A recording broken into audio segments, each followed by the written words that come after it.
সবজিওয়ালা মেয়েটিকে বলল, আপনার টাকা পড়ে গেছে। মেয়েটি পিছন ঘুরে সে পকেটে হাত দিয়ে দেখলো সত্যি তার পকেটে টাকা নাই। সে টাকা আনতে গেল। সবজিওয়ালা টাকাটা উঠিয়ে মেয়েটির হাতে দিল।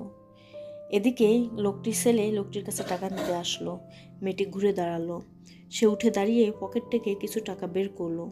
ছেলেটি সেটা কেড়ে নিয়ে গেল আর বলছে, এই কটা টাকায় তার কি হয়, আরও কিছু টাকা তার লাগবে, এটা সামান্য কিছু টাকা। সে আরও কিছু টাকা বের করলো, সেটাও সে কেড়ে নিয়ে গেল।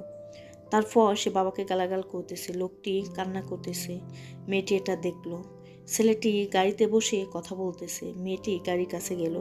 সে গালাগাল করতেছে, গাড়ির দরজা খুলে ছেলেটিকে কলার ধরে টানতে টানতে তার বাবার কাছে নিয়ে যাচ্ছে আর বলল, দেখ তোর বাবা কত কষ্ট করে রোদে পুড়ে টাকা ইনকাম করছে। ছেলেটি ভুল বুঝতে পেরে হাঁটু গেড়ে বসে বাবার কাছে ক্ষমা চাইল। বাবা নিজেকে ধরে রাখতে পারল না। বাবারা সবসময় এরকমই হয়, সন্তানের সব